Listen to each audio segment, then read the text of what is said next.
একদম হঠাৎ করেই কক্সবাজার যাওয়ার প্ল্যান হলো এবং ২ দিনের মধ্যেই আমরা চলে গেলাম কক্সবাজার এবং আমার পছন্দের হোটেল নিঃস্বর্গতে উঠলাম। এই হোটেলটা আমার সবসময়ের মতো অনেক পছন্দের, কারণ এই হোটেলের রুফটপটা বিশেষ করে এত বেশি সুন্দর, তাই এই হোটেলটা আমার সবসময় পছন্দ। তো আমরা নিঃস্বর্গতেই উঠলাম। তো আমার ছেলে তো এর আগে এই হোটেলে ২ বার আসছে এবং এখানে খেলার প্লেস আছে, টেনিস খেলার প্লেস আছে এবং রুফটপটা পুল সাইডটা এত বেশি সুন্দর আর গোছানো, গাছগাছালি ফুলে ভরা। তো আমার ছেলেটা অনেক বেশি হ্যাপি ছিল নিঃস্বর্গতে যেয়ে, এবং সবথেকে বেশি ভালো লাগে যেটা এখান থেকে একদম সাগরটা, পুরা সাগরটা দেখা যায় এবং সানসেট দেখা যায়, খুবই ভালো লাগে। তো আমরা বিচে যেয়ে একটু ঘোরাঘুরি করলাম প্রথম দিন। তো একটু টায়ার্ড ছিলাম, তাই সারাদিন একটু ঘুমাইছি, দেন হচ্ছে বিকালে একটু বিচে যেয়ে হাঁটাহাঁটি করলাম। তো আমার আসলে খুবই ভালো লাগতেছিল, আগে থেকে কোনো প্ল্যান ছিল না, হুট করেই প্ল্যান হয়েছে। তো আমার বেশি ভালো লাগতেছিল এর জন্য যে আমার অ্যানিভার্সারি ছিল, ম্যারেজ অ্যানিভার্সারি, আমাদের ১০ বছরের অ্যানিভার্সারি। তো আমি আসলে ভাবি নাই যে আমার অ্যানিভার্সারিটা আসলে কক্সবাজারে হবে, তাই আমার খুবই ভালো লাগতেছিল। তো আমরা রাতের খাওয়া দাওয়া শেষ করে হচ্ছে চলে আসলাম আবার হোটেলে, এবং রাতের ভিউটা, রুফটপটা এত বেশি সুন্দর হয় নিঃস্বর্গের, আমার তো খুবই ভালো লাগে।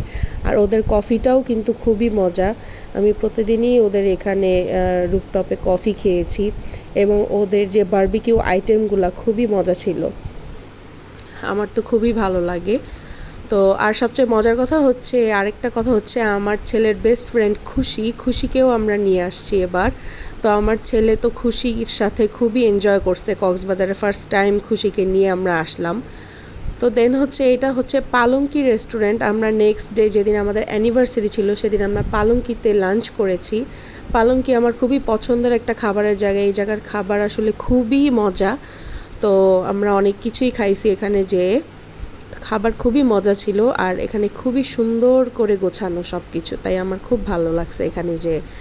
আর আমার ছেলে ওখানে অনেক এনজয় করতেছিল। আর পালঙ্কি ঠিক অপোজিটেই হচ্ছে সাগর, এটা হচ্ছে ইনানির ওখানে। তো ওই দিনটা আমাদের খুব ভালোই কাটছে। আর সব থেকে বেশি ভালো লাগছে, হুট করে উজ্জ্বল আমাকে একটা কেক এনে সারপ্রাইজ দিল। তো আমরা সাগর পাড়ে দাঁড়িয়ে এই কেকটা কাটলাম। এটা হচ্ছে সবচেয়ে বেশি ভালো লাগছে আমার, যে আমরা সাগর পাড়ে দাঁড়িয়ে আমাদের অ্যানিভার্সারি কেক কাটছি, এই জিনিসটা খুবই ভালো লাগছে আমার। তো আর সাগর পাড়ে যারা যারা ছিল, বাচ্চারা এবং ক্যামেরাম্যান এবং আরও অনেকেই যারা যারা আশেপাশে ছিল, সবাইকেই আমরা কেক খাওয়াইছি, সবাই একসাথেই সেলিব্রেট করলাম। এই জিনিসটা খুব ভালো লাগছে। আমার ছেলে তো বিচে যেয়ে খুবই এনজয় করতেছিল। সাগর পাড় কার না পছন্দ আসলে। এখন আমি বেশি একটা সাগরে ভিজতে পারি না, বাট সাগরটা দেখলেই আমার শান্তি লাগে। ওখানে বসে বসে সাগরের যে ফিলটা, সাগর পাড়ের যে বাতাসটা, ওটাই আসলে খুব ভালো লাগে। তো সুইমিং পুলে হচ্ছে আমার ছেলে সব থেকে বেশি মজা পায় সুইমিং পুলে, খুশির সাথেও অনেক বেশি মজা করতেছিল। তো এই হচ্ছে আমাদের থার্ড ডে। তো সেদিন হচ্ছে আমরা চলে যাব, এটা হচ্ছে লাস্ট ডে আমাদের বিচে। আমার ছেলে আর খুশি বালু দিয়ে খেলতেছে, আমার ছেলেটা খুবই এনজয় করছে মাশাআল্লাহ। তো অল ওভার আমাদের ট্যুরটা খুবই ভালো ছিল। আমার একটু মনটা খারাপ ছিল যে আজকে আমরা চলে যাব, বাট অল ওভার ট্যুরটা খুবই ভালো ছিল।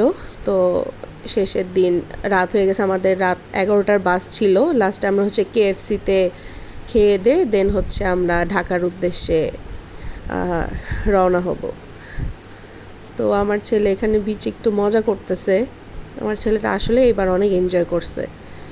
তো এই ছিল আমাদের কক্সবাজার ট্যুর। এবার আমার ট্যুরটা খুবই ভালো হয়েছে এবং আমার অ্যানিভার্সারিটা করতে পারছি, এটা আরও বেশি ভালো লাগছে, তাই আপনাদের সাথে একটু শেয়ার করলাম। তো সবাই ভালো থাকবেন, আমার চ্যানেলটাকে সাবস্ক্রাইব করবেন। Thank you everyone.